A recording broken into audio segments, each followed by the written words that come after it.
Hey, why don't you grab a pen and a calculator and join me as we go through and understand the secrets to completing the square.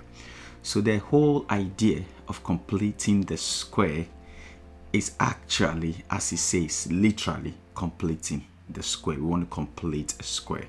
So I'll start off by having a sketch of some squares, and the idea is that we want to be able to complete it. Okay, so make sure you follow through. As always, feel free to pause the video, have a go at the questions, and see if your answers will tally with mine. Okay, now let's dive in. So let's assume that I want to complete the square for x squared at 4x at 4. Okay, and so I'm going to start off by showing us what x squared looks like.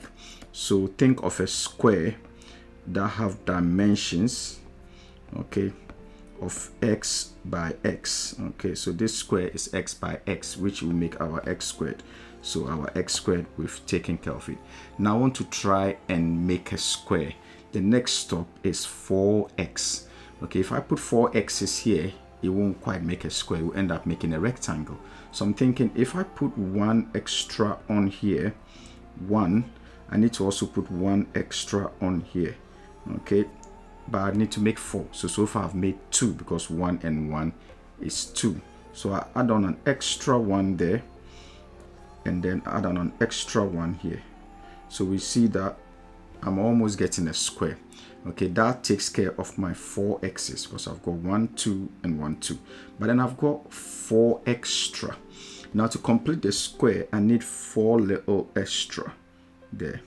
Little tiny squares. These are the 4. 1, 2, 3, and 4. Now, do I have the 4 extra or not? I do have the 4 extra. So that means that my completing the square is across the top. I've got x and 2 little ones. And across the bottom, I've got x and 2 also. Because it's a square and they are multiplying, it will be x times 2. Sorry, x add 2 times in itself. What that literally means is I've got x add 2 squared. I don't need to do anything because x add 2 squared itself completes the square for the question x squared add 4x add 4. And I know this will work if I were to expand this. Literally, I've been able to sketch a square and completed it to see that it works. Now let's see another example where it might seem a little bit tricky. Okay, so if I've got x squared this time and I've just got 4 x's, there's no add 4. I'm going to go through the same process and see what we can do here. Again, I'm going to try and sketch my square. Okay, it is a square, so all the sides are equal. I need to make x squared. I need x times by x to make x squared. So I know this x squared is taken care of. Now I need the 4 x's. So I need my 1 here. You have to remember I'm trying to complete a square. So I've put 1 there. I need to try and put 1 there. That makes 2. Okay. I need an extra here. And I need another extra here. Again, that makes my extra 2, which will give me 4 x's. As you can see, I've got my x at 2 there, and on this side, I've got x at 2. But this doesn't quite make a square. Here is the title. We need to complete the square. This is where the title has come from. How do we complete the square?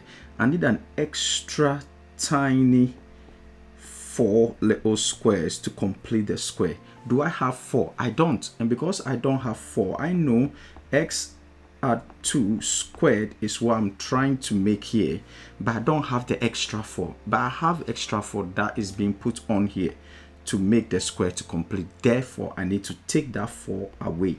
Otherwise, my square will not be complete. I've added an extra 4 to complete the square, but this extra 4 is not needed.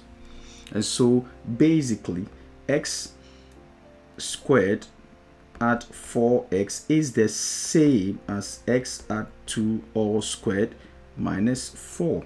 If I don't put the minus 4 there, I would have constructed a square with an extra 4 that was not needed. I have therefore been able to complete the square. The idea is, do we continue to sketch squares, and in exams like doing your GCSE and you have to complete the square? Do I have to continue to sketch squares, and do I have to continue to make sure I follow through that process? No, I'm going to give us the secret. Now here's the secret.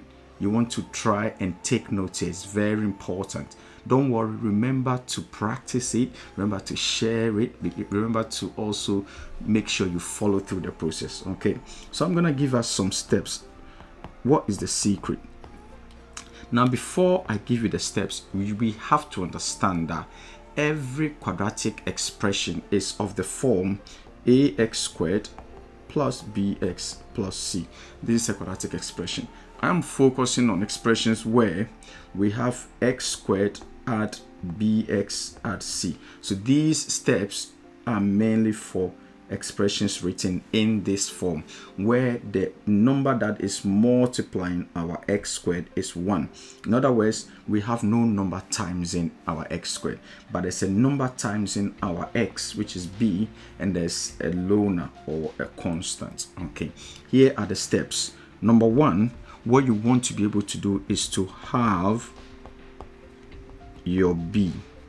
Okay, so the b is a number that is times in our x, is multiplying it. Okay, and then step number 2, you want to have x add the half of your b all squared. Why is it half of the b all squared? You notice that when I was having the example with the 4x, I had to share it equally on both sides of my square to make sure the square is fully complete, which is why we need to have that b. And we need to also realize that we are having our x and that half of the b squared, because as you just watched that example, you will notice that it was actually giving me an idea of a complete square.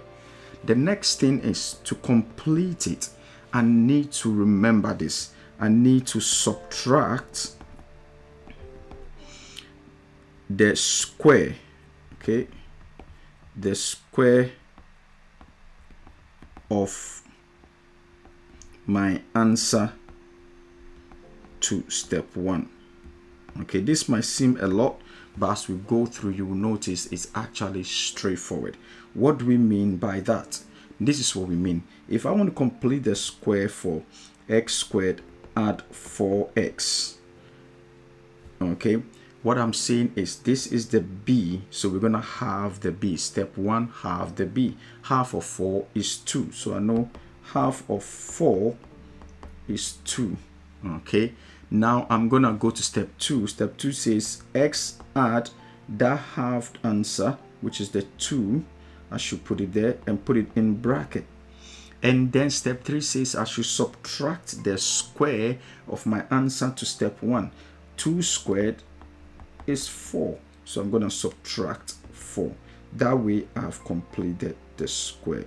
Okay, and so to complete the square, remember, step 1, have your b. Step 2, x add half of that b all squared. Step 3, subtract the square of your answer to step 1. Let's see how we can put this into practice. Okay, so I've got x squared add 20x. Okay, and here the step 1 says I should have my b. So x add 10 all squared, because half of 20 is 10. And then subtract the square of that answer. 10 squared is 100, so I subtract 100. That's it. I've done it. I've completed the square. It is that easy. And the more you practice, the better you will become. So let's look at another example where there's an extra number. Okay, so if I have x squared add 14x add 2, I'm gonna try and go through this again. The same thing. I'm interested in my b. I need to halve it. So half of 14 is 7. So that means I've got x add 7 all squared. Then I need to subtract 7 squared. Otherwise, I will not be completing the square. So I subtract my 7 squared, which is 49. It is always subtract, okay? And then add 2 is a number that was there originally. I need to bring it back because it's something that was part of the question. My job is now to work out minus 49 add 2. So therefore my answer will be x add 7 all squared minus 47, because minus 49 add 2 is minus 47. This therefore becomes the completed square of the question. So I could actually say that x squared add 14x add 2 is the same as x add 7 all squared minus 47. In fact, I put 3 lines there. That shows that they are identical. That's one identity. So we are not solving. We are saying they are both the same on either side as you look at it. Now, this is very easy. I know I've done examples with pluses. Let's look at an example with minuses, okay, and see if it will be any different. So if I have x squared, and then I'm going to have minus, let's say 8x, and I'm adding 10 onto it. So it's going to be the same process. My b is minus 8. Half of minus 8 is minus 4. So I'm going to have x minus 4 square root. I will still be minusing the square of my half b. 4 squared is 16. So I'm going to minus 16. No matter what it is, even if it's minus, we still minus, okay? And remember, our add 10 is still there. I need to then solve this out. So that means I have x minus 4 squared minus 16 add 10 is minus 6. I could therefore conclude that x squared minus 8x add 10 is identical to x minus 4 all squared minus 6. This is the completed square. Okay, now some of you, I know some of my students do struggle when the number in front of the x squared is not 1. In other words, if we have a higher coefficient of x squared, that is not 1. How do we even do that? Okay, so now this is the secret. If you can do it, by all means, pause the video and have a go. So let's just say I have 3x squared, okay, plus 12x, and then plus 6. I'm just choosing numbers that would be nice for now, but the idea is still the same, okay? So the first thing is I always want my coefficient of x squared to be 1, okay? Now because I don't have 1, the idea is to factorize. So we're going to factorize the coefficient of x squared, okay?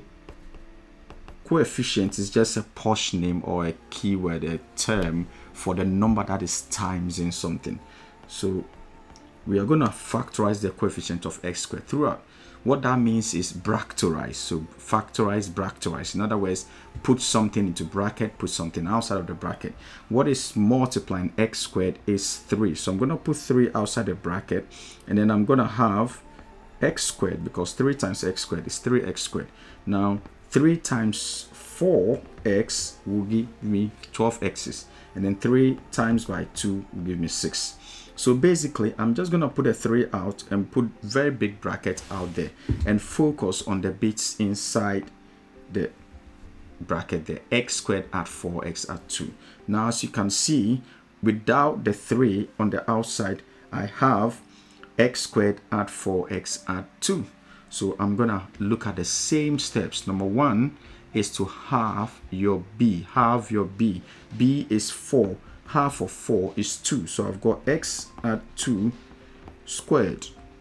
And then I'm going to subtract this square out. So 2 squared is 4. So I'm going to subtract 4. Okay. And then this 2 is adding. So it will still come down to add. Alright. So as you can see, I've got my 3. I've got my big brackets. I've got x add 2 all squared minus 4, and add 2 will be minus 2. Okay, now we need to make sure we get rid of the big bracket. So that 3 is going to times the whole bracket and also multiply the minus 2 on the outside. So that means I'll get 3 bracket x add 2 squared, and then 3 times minus 2 is minus 6. This will give me the completed square of this question here. Okay, I hope you've enjoyed this video and you've learned a lot. Now next time, make sure to watch and share, because I would like to teach you the secret to using completing of squares to solve problems and generating the quadratic formula, which is a key thing in your GCSE exams. Thank you.